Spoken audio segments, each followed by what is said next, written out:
Hello students. तो जैसा कि हमने पार्ट 1 में अपने पढ़ा था कि फोर्स एंड उसके टाइप्स और उसके इफेक्ट्स, अब जो हमारा पार्ट 2 है वो बेसिकली है फ्रिक्शन पे बेस्ड। किस पे बेस्ड है? पूरा का पूरा फ्रिक्शन पे।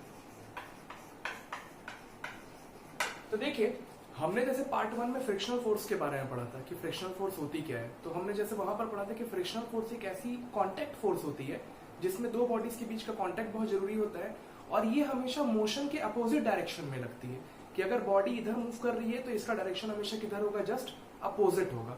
Means it is a type of contact force which always opposes the motion of any object and which is acting always opposite to the direction of motion. तो यहां पर ये जो फ्रिक्शनल फोर्स है ये आ कहां से रही है, प्रेजेंट कैसे हो रही है? तो this is present because of the irregularity between the two surface. जब दो सरफेस के बीच में इरेगुलरिटी होगी, एकदम सरफेस स्मूथ नहीं होंगी, तो इंटरलॉकिंग बनती है, आपस में दूसरे को उन लोग होल्ड करते हैं एंड दैट इज बिकॉज ये जो फ्रिक्शनल फोर्स है ये एक्ट करना शुरू कर देती है। तो हमें इस चैप्टर में बेसिकली फ्रिक्शनल फोर्स के टाइप्स के बारे में पढ़ना है कि इसमें कौन कौन से टाइप्स है। तो frictional force basically two types की होती है। फर्स्ट होती है स्टैटिक फ्रिक्शन और सेकेंड होती है काइनेटिक फ्रिक्शन।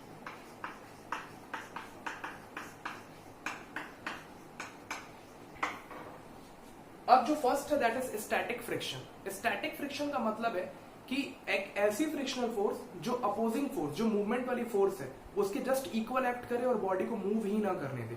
कि अगर सपोज मान लीजिए ये ब्लॉक है, इसके ऊपर जो फोर्स जो मोशन कॉज कर रही है वो 5 न्यूटन की लगी हुई है, तो ये जो सरफेस है, सरफेस से जो अपोजिंग फोर्स लगेगी वो भी 5 न्यूटन की लगेगी। मतलब ये पूरी इक्वल लगती है और ये बॉडी के मोशन को होने ही नहीं देती है। तो that is called static friction which does not allow the body to move in any of the direction. It is always equal to the motional force. Okay, now second is kinetic friction. तो kinetic friction just opposite of static friction. इसमें जो body का motion हो रही है, body उस time पे जो बॉडी के ऊपर फ्रिक्शनल फोर्स लग रही है उसे हम काइनेटिक फ्रिक्शन बोलते हैं। काइनेटिक फ्रिक्शन के दो टाइप होते हैं। इसका फर्स्ट है स्लाइडिंग फ्रिक्शन। इसका फर्स्ट पार्ट है स्लाइडिंग फ्रिक्शन और इसका सेकंड पार्ट है rolling friction. First is sliding, second is rolling. जो स्लाइडिंग फ्रिक्शन होता है ये एक ऐसे फ्रिक्शनल फोर्स है जिसमें मैक्सिमम जो एरिया होता है सरफेस का वो दूसरे सरफेस के साथ कांटेक्ट में होता है, मतलब जहां पर फ्रिक्शनल फोर्स लग रही है। Second is rolling friction. इसमें एक रोलर जैसे सिलेंड्रिकल शेप में एकदम माइनर एरिया कांटेक्ट में होता है, इसीलिए जो रोलिंग फ्रिक्शनल फोर्स है ये हमेशा सबसे कम लगती है as compare to sliding and static frictional force. अगर इसको कंपैरिजन में देखा जाए तो सबसे कम रोलिंग फ्रिक्शन, फिर स्लाइडिंग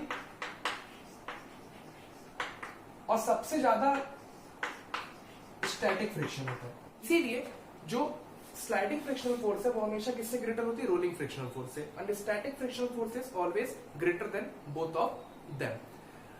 अब हम यहां पर ये जानेंगे और कि हम फ्रिक्शनल फोर्स को कैसे कम कर सकते हैं और कैसे ज्यादा कर सकते हैं, कि फ्रिक्शनल फोर्स को आप कैसे इंक्रीज कर सकते हैं और कैसे डिक्रीज कर सकते हैं। बहुत इजी सा एग्जांपल है इंक्रीज करने का।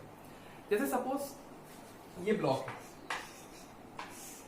ये ब्लॉक है, अभी हम इसे मूव कर रहे हैं तो इसमें 7 न्यूटन का फोर्स लग रहा है और ये मूव बहुत बहुत मुश्किल से हो पा रहा है। मतलब ये इतना भारी ब्लॉक है कि उसको मूव करने में हमें बहुत दिक्कत जा रही है। अब इसे एकदम ऐसा बना देना है कि इसमें मूवमेंट ही नहीं चाहिए, तो हम क्या कर सकते हैं? यहाँ पर इसके ऊपर एक और ब्लॉक रख दीजिए। अब ये ब्लॉक और भारी हो गया, और भारी होने के कारण इसमें मूवमेंट 0 हो जाएगी। जब हम वेट को इंक्रीज कर देते हैं तो फ्रिक्शनल फोर्स क्या हो जाती है? और ज्यादा इंक्रीज हो जाती है। या सेकंड केस हम एक और चीज कर सकते हैं कि जो सरफेस है उसकी इंटरलॉकिंग या इरेगुलरिटी को बढ़ा दीजिए। जितना सरफेस रफ होगा उतनी ही फ्रिक्शनल फोर्स ज्यादा लगेगी, जितना सरफेस स्मूथ हो जाएगी उतनी फ्रिक्शनल फोर्स कम हो जाएगी। तो अगर आपको फ्रिक्शनल फोर्स को इंक्रीज करना है तो दो मेथड है, या तो वेट को इंक्रीज कर दीजिए ऑब्जेक्ट के तो फ्रिक्शनल फोर्स इंक्रीज हो जाएगी, और सेकंड चीज है सरफेस की इरेगुलरिटी को बढ़ा दीजिए। सरफेस जितनी ज्यादा रफ हो जाएगी फ्रिक्शनल फोर्स उतनी ही ज्यादा हो जाएगी। अब हम फ्रिक्शनल फोर्स को कम कैसे कर सकते हैं? अगर ज्यादा फ्रिक्शनल फोर्स होगी तो हीट ज्यादा डेवलप होगी, अगर किसी मशीनरी पार्ट में हीट ज्यादा डेवलप हो रही है तो मशीनरी पार्ट के खराब होने का बहुत ज्यादा डर है, इससे लॉस बहुत ज्यादा अमाउंट में हो सकता है। तो हम उसको कम कैसे कर सकते हैं? तो कम करने के लिए हमारे पास टेक्निक्स है, जैसे ऑयलिंग करिए, ग्रीसिंग करिए, जिससे पॉलिश करिए, जिससे सरफेस कितनी ज्यादा स्मूथ हो जाए। जितनी सरफेस स्मूथ होती जाएगी उतना ही फ्रिक्शनल फोर्स कम होती जाएगी। ये है फर्स्ट टेक्निक। सेकेंड है, आप चाहे तो लुब्रिकेंट्स का यूज कर सकते हैं। लुब्रिकेंट्स बेसिकली ऑयल्स होते हैं जो फ्रिक्शनल फोर्स को कम कर देते हैं। इसको मशीनरी पार्ट्स में ज्यादा यूज किया जाता है। जैसे इंजन ऑयल ही है, जब इंजन ऑयल लुब्रिकेंट जैसे वर्क करता है तो वो पिस्टन को क्या करता है, एकदम पूरा स्मूथ कर देता है, जिससे इंजन के हीट होने का डर कम हो जाता है। थर्ड है, बॉल बियरिंग का यूज कर सकते हैं। देखिए, बॉल बियरिंग एक रोलिंग फ्रिक्शन का एग्जांपल है। जो बॉल्स होती हैं उसके जो रोल सरफेस रहते हैं वो बहुत कम कांटेक्ट में रहते हैं, इससे चीजें मूवमेंट आसानी से हो जाती है चीजों की। तो तीसरा है बॉल बियरिंग का यूज करके। और चौथा है जो इम्पोर्टेंट है बहुत ज्यादा, जैसे आप देखेंगे स्ट्रीम लाइनिंग करके। स्ट्रीम लाइनिंग का मतलब होता है कुछ ऐसा शेप, कुछ ऐसा shape. This is called stream line.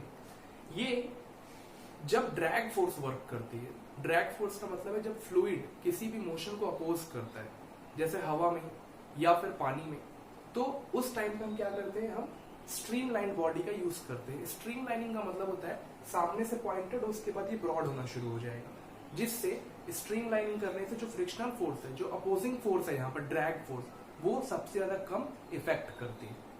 तो this are the methods to decrease the friction. अब इसके बाद जो हमें जानना है उस चैप्टर में वो ये है कि फ्रिक्शन के एडवांटेजेस और डिसएडवांटेजेस क्या क्या होते हैं।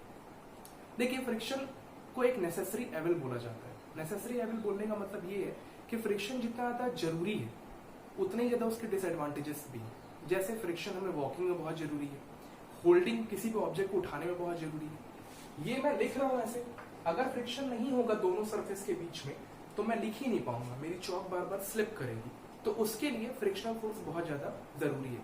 लेकिन जब ये बहुत ज्यादा अमाउंट में लगने लग जाती है किसी भी ऑब्जेक्ट में, तो ये उस ऑब्जेक्ट को खराब करने का पूरा चांसेस क्रिएट कर देती है। जैसे पुलीज वर्क करती है मशीनरी में, बॉक्सेस को लिफ्ट करना है, उन सब केसेस में इसके बहुत एडवांटेजेस है। अगर ये नहीं होगी तो हम इसे लिफ्ट ही नहीं कर पाएंगे किसी चीज को, हमारे ब्रेक्स नहीं वर्क करेंगे, फिर गाड़ी चलाना कितना मुश्किल हो जाएगा। लेकिन अगर यही सेकंड कंडीशन ये बहुत ज्यादा वर्क करने लग जाए तो इससे ये दिक्कतें हो सकती हैं कि वो जो मशीनरी पार्ट है जहां पर ये वर्क कर रही है, जहां ऑयलिंग ग्रीसिंग नहीं हो पा रही है, उस पार्ट को क्या कर सकता है, पूरा का पूरा डैमेज कर सकता है। तो इसके एडवांटेजेस और डिसएडवांटेजेस दोनों ही होने के कारण इसे एक नेसेसरी एविल बोला गया है। उसके बहुत से रीजंस है, वॉकिंग, देन मशीनरी पार्ट्स में यूज होना। लेकिन जब ये ज्यादा होने लग जाता है तो ये हीट क्रिएट करने लगता है। हीट क्रिएट करने के कारण जो मशीन है उनकी एफिशिएंसी कम होने लग जाती है, और एफिशिएंसी कम होने के कारण हमेशा नुकसान ही होगा। इसीलिए फ्रिक्शन को जितना ज्यादा अमाउंट में हो सके लुब्रिकेंट्स का यूज करके एक रिक्वायर्ड अमाउंट में उसे कम कर देना चाहिए। तो दोनों होने के कारण एडवांटेजेस और डिसएडवांटेजेस, इसे एक नेसेसरी एविल भी कहा गया है। तो ये फ्रिक्शन का हमारा पार्ट था। फर्स्ट पार्ट में हमने फोर्स के बारे में पढ़ा था, यही दोनों पार्ट कंबाइन करके हमारे चैप्टर को बनाते हैं फोर्स एंड फ्रिक्शन। ये बहुत ज्यादा जरूरी है डेली लाइफ में भी।